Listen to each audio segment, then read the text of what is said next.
तो एक बार फिर से तमाम न्यूज मॉनिटर के दोस्तों का दर्शकों का स्वागत है। खैर मकदम है। आपको पता है कि झारखंड में इस बार जो हेमंत सोरेन की सरकार दोबारा सत्ता में आई है, उसके बाद जो कैबिनेट मंत्रियों को जो जिम्मेदारी दी गई है, उसमें तमाम मंत्री जो है अपने कामकाज को लेकर रेस तो नजर आ रहे हैं। लेकिन इस बीच ये भी खबर सामने आ रही है कि जो विभागीय अधिकारियों के कामकाज से जो है कई मंत्री जो है असंतुष्ट हैं, खुश नहीं हैं। पिछले दिनों आपने सुना होगा, कृषि मंत्री शिल्पा तिर्की ने कहा था कि अधिकारी जो है वो दफ्तर में मक्खी मारने के लिए नहीं आते हैं। कई ऐसे मौके आए जब कृषि मंत्री ने जो है विभागीय कामकाज के दौरान विभागीय अधिकारियों की लापरवाही को लेकर के गहराई नाराजगी जो है व्यक्त की है। अब जो नाराजगी है वो उत्पाद एवं पेयजल एवं स्वच्छता मंत्री जो हैं योगेंद्र प्रसाद, उनकी तरफ से आई है। दरअसल योगेंद्र प्रसाद जो है वो झारखंड मुक्ति मोर्चा कोटे के मंत्री हैं और पहली बार मंत्री बने हैं।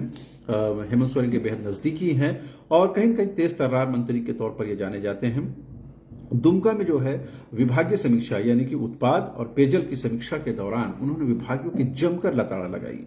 योगेंद्र प्रसाद ने कहा कि जो कामकाज की शैली है वो बदलनी होगी, अगर आप नहीं बदलेंगे तो फिर आप पर जो है विभागीय कार्रवाई भी होगी। उन्होंने सख्त अंदाज में कहा कि जो काम उत्पाद विभाग को करना चाहिए वो पुलिस विभाग कर रहा है। नकली शराब की पकड़ हो या अपराधियों की धरपकड़ जो इसमें लिप्त हैं या फिर इसकी रोकथाम का मामला हो, वो पुलिस कर रही है, जबकि उत्पाद विभाग के अधिकारी जो हैं वो सोए हुए हैं।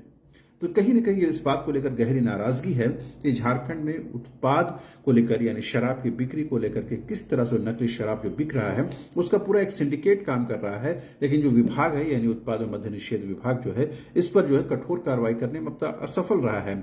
इसके साथ ही उन्होंने पेयजल को लेकर भी समीक्षा की, वहां भी कामकाज को लेकर उन्होंने गहरी नाराजगी व्यक्त की है। उन्होंने साफ तौर पर कहा कि जो अधिकारी कामकाज में लापरवाही बरतेंगे या लापरवाही उनके सामने आती है उनके खिलाफ सख्त कार्रवाई होगी, विभागीय कार्रवाई होगी। अपनी समीक्षा के दौरान यानी दुमका में जब समीक्षा हो रही थी उस दौरान उत्पाद एवं पेयजल मंत्री योगेंद्र प्रसाद ने यहां तक कहा कि जो भी अधिकारी उनकी कार्यशैली नहीं सुधारेंगे, एक तो उनके खिलाफ विभागीय कार्रवाई होगी, साथ ही उनको कहीं न कहीं जो है आने वाले दिनों में मुश्किलात का भी सामना करना पड़ेगा।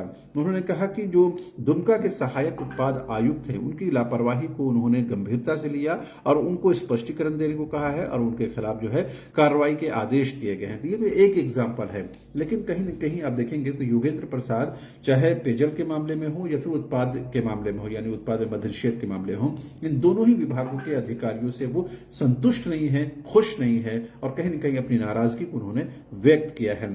तो आप समझ सकते हैं कि न शिल्पी नेहा तिर्की जो कांग्रेस कोटे की मंत्री हैं, मांडर की विधायक हैं, वो भी पहली बार मंत्री बनी हैं, वो भी लगातार विभाग की समीक्षा कर रही हैं और विभागीय अधिकारियों को जमकर वो कहीं न कहीं एक तरह से कार्यशैली में सुधार करने की जो आदेश जारी कर रही हैं। अगर उस आदेश पर अमल नहीं होता है तो ऊपर लताड़ भी लगाती हैं। अब कहीं न कहीं उसी दिशा में जो है मंत्री योगेंद्र प्रसाद जो है जो उत्पाद एवं पेयजल मंत्री हैं वो कहीं न कहीं विभागीय अधिकारियों से नाराज नजर आ रहे हैं। उन्होंने साफ तौर पर अल्टीमेटम दिया है कि जो भी लोग यानी जो भी अधिकारी कार्यशैली में सुधार नहीं करेंगे, वर्क कल्चर में सुधार नहीं करेंगे, उनके खिलाफ विभागीय कार्रवाई होगी, उनके खिलाफ सख्त से सख्त कार्रवाई होगी। तो कहीं न कहीं आप देखेंगे तो हेमंत सोरेन की सरकार दोबारा सत्ता में आने के बाद मंत्रियों में जो है वो सक्रियता तो नजर आ रही है, लेकिन इस सक्रियता का कितना फायदा आम लोगों को हो पाता है वो देखना दिलचस्प होगा। लेकिन विभाग के अधिकारियों को बेहतर करना, उनके कामकाज को बेहतर बनाना, ये भी एक कदम है और एक बड़ा कदम है। अगर इसका असर विभागीय अधिकारी लेते हैं तो जाहिर सी बात है कहीं ना कहीं विभाग में असर पड़ेगा, रेवेन्यू जनरेशन में असर पड़ेगा और अल्टीमेटली इसका फायदा झारखंड के डेवलपमेंट और विकास को होगा। तो जाहिर सी बात है कहीं कहीं विभागीय अधिकारियों की मौजूदगी में जिस तरह से मंत्री योगेंद्र प्रसाद उस दौरान जो जेएमएम की जो विधायक हैं और भी लोग वहां पर मौजूद थे और कई तमाम अधिकारियों को एक सिरे से ये संदेश प्रेषित कर दिया गया है कि आपको या तो कामकाज सुधारना होगा, कार्यशैली सुधारना होगा, वर्क कल्चर सुधारना होगा, नहीं तो फिर विभागीय जो कार्रवाई है उसका कहीं न कहीं आपको सामना करने के लिए तैयार रहना पड़ेगा। बहरहाल देखना दिलचस्प होगा कि पेयजल एवं उत्पाद मंत्री जो हैं योगेंद्र प्रसाद, उनके इस तेवर पर, उनके इस रुख पर विभाग में कितने सुधार हो पाती है, कितना बेहतर हो पाता है और रेवेन्यू जनरेशन हो या दूसरे कामकाज में कितना अंतर देखने को मिलता है, ये आने वाले दिनों में पता चलेगा। लेकिन मंत्री योगेंद्र प्रसाद ने अपने तेवर दिखा दिए और ये बता दिया है कि हम किसी भी सूरत में जो है इस चीज को बर्दाश्त नहीं करेंगे। चलते चलते इसी से जुड़ा एक महत्वपूर्ण बात यह भी बता दें कि सरकार ने जो मॉडल वाइन शॉप और हाथा खोलने का जो प्रस्ताव रखा है उसका विरोध शुरू हो गया है। जो बार एसोसिएशन के लोग हैं, यानी कि जो शराब बेचने या फिर उस कारोबार से जुड़े हुए लोग हैं, उन लोगों ने कहा कि सरकार का यह कदम जो है उनके कारोबार को नुकसान पहुंचाएगा और उससे कहीं ना कहीं सरकार को अल्टीमेटली इसका नुकसान भी होगा। क्योंकि हमारा कारोबार अगर नुकसान होगा तो कहीं सरकार को रेवेन्यू जनरेशन भी मुश्किल होगा। तो कहीं ना कहीं आप देखेंगे तो योगेंद्र प्रसाद का जो विभाग है, जो मंत्रालय है,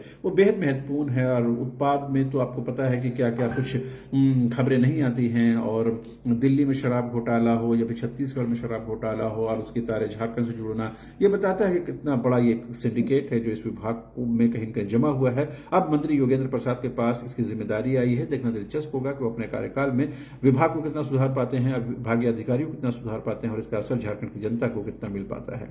बहरहाल अभी के लिए इतना ही। आप तमाम दर्शकों का एक बार फिर से शुक्रिया। Thank you so much.